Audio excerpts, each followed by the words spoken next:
Now this one here, I've got a piece of tape.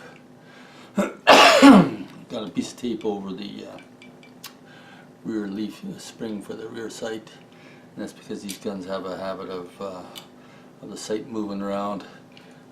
Just sort of as a side note, with these Rossi ranch hands, it's not a very good design in my opinion.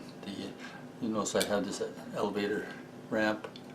It's set in there backwards. I found that way it tends to hold in place better, because due to the recoil of the rifle, it just kicks so hard that the sights start to slide down the ramp. And unlike a Model 94, these are just level steps on that ramp, which is a very bad design. It should be sort of a backward tooth into it so that it really hooks the front sight into it. But so what I did is I actually took a file and I actually carved into the step that I want to use. And that's just to give it a little bit better purchase on the step there. And on top of that, I also wrapped the sight in black electrical tape just to try to keep things steady. And even then, you still have to check this rear sight once in a while, because it tends to slide down the ramp. Or if I had that ramp in the other way around, it would slide down the other way. But this seems to work pretty good. And actually with the electrical tape, if this ramp is in backwards like that, it works better with the tape too. Because otherwise the tape would have to go around that little hump there. So I'll start off. First thing I got to do is get rid of this piece of tape here. That shouldn't be too hard. Let's pull that off. I can put that on again later. Tape is cheap. Okay, so got that. Now what I got to do is I've got to get this magazine out of here. There's a little screw right there that has to come out, and then this cap is going to come off, but got to be careful. This is all under spring pressure here. So when I take this cap off, I'm going to have to hold it, make sure it doesn't fly off somewhere, because it's a bit of pressure in there. So let's see how we do here. If I use the right kind of bit for this.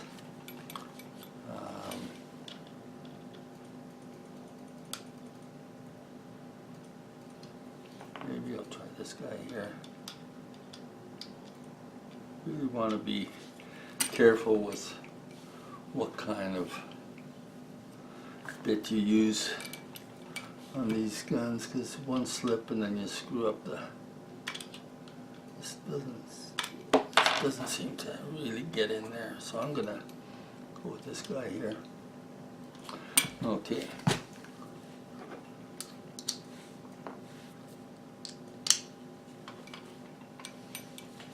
First things first, let's get this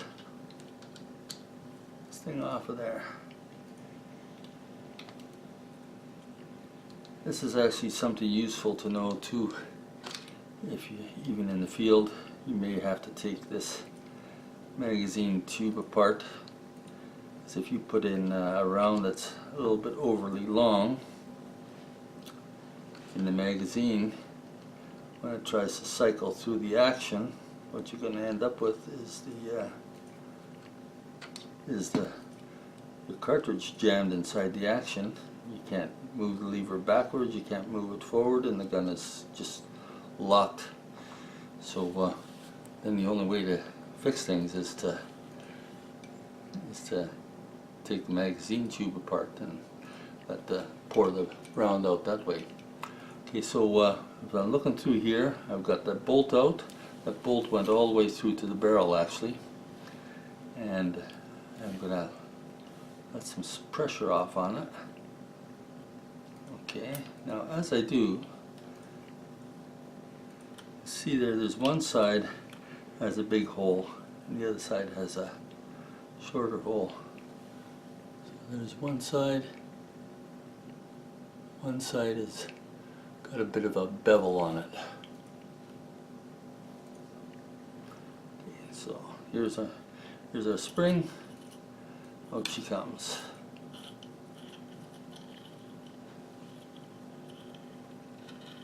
And we got the follower on the end there.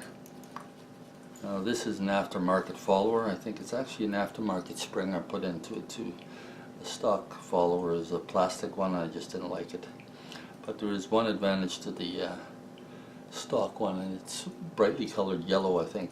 And when you're looking down the action to make sure that a round isn't hung up inside the magazine, you can see that yellow plug quite easily, whereas a silver one looks a little bit like it's kind of hard to see, because it is possible that a round can hang up inside the magazine of these guns and you think you've unloaded it when there is actually still one or more live rounds in your magazine. So that's something you want to attend to as far as servicing the rifle, because it's could be a danger when you have a gun that you think is empty and it isn't really empty. So, okay, we got that part out of the way. The spring is out of there, and the plug is out. Now I want to get this magazine out. So we've got two screws here. We've got one here, and we've got one here. Now let's see if I got the right kind of bit for this. I think I do. Yeah. Take this guy out.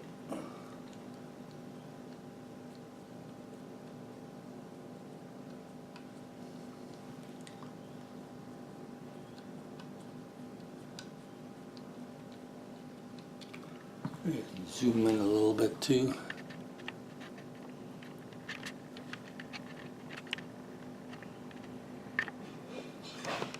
Closer look at what's going on here. Okay. Take this guy out. It's loose. There comes that little guy. This one here, if you got a gun from the factory, this gun originally, when it came from the factory, this bolt wasn't fitted in there properly. It actually bent in order to get through, and it had so much pressure on the magazine tube that it was actually denting the inside of the magazine tube as well, which also caused rounds to hang up inside the magazine. And then when I took the bolt out, you couldn't even get it back in. So this has been back to the factory for warranty, and the guy fixed it, and this is the first time that I'll be taking it out after getting it back from the factory actually. So he told me he fixed it properly, so I sure hope he did. There's a bolt. To tell you the truth, it does look a little bit bent from stress. Let's see, you see that? So when I put it back in, will it go back together? I should test that right now. Yeah.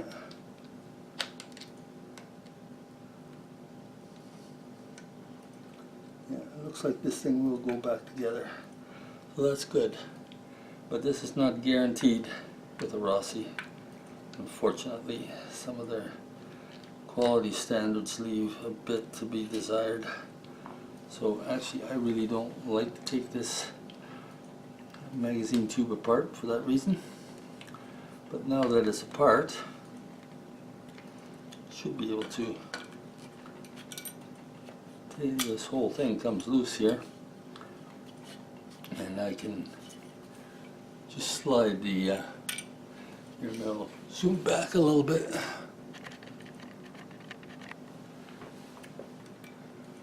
You can see here the whole thing comes apart now, and I can just take that tube right on out of there.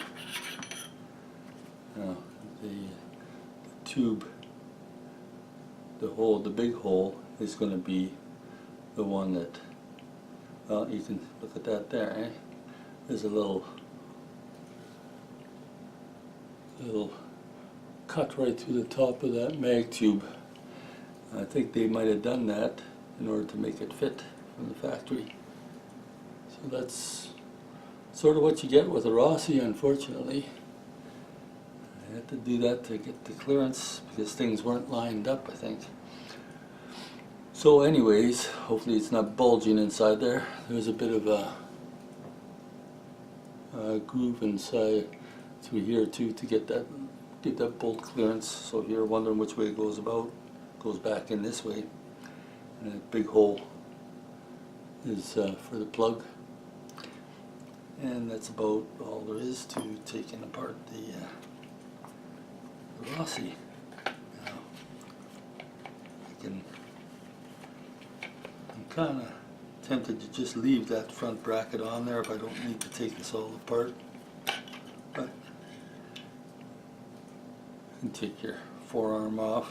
And this part here, I suppose you can just take that off like so. Now you might want to keep in mind which side of this bracket goes on which way, because here's a small hole here, and I was screwing it out from this side, which is the big hole. So when you put it back together, don't put it on this way, put it on this way. And now we've got this gun all taken apart. I had some bad feed problems coming with the magazine on this thing. I put almost 1,000 rounds through this gun. It's a 44 mag, and it was starting to hang up inside there. The cartridge is not always pushing through into the action, making it look as if it was unloaded when it wasn't. So I'm going to clean this thing up a little bit, and we'll put her back together and see if there's any improvement.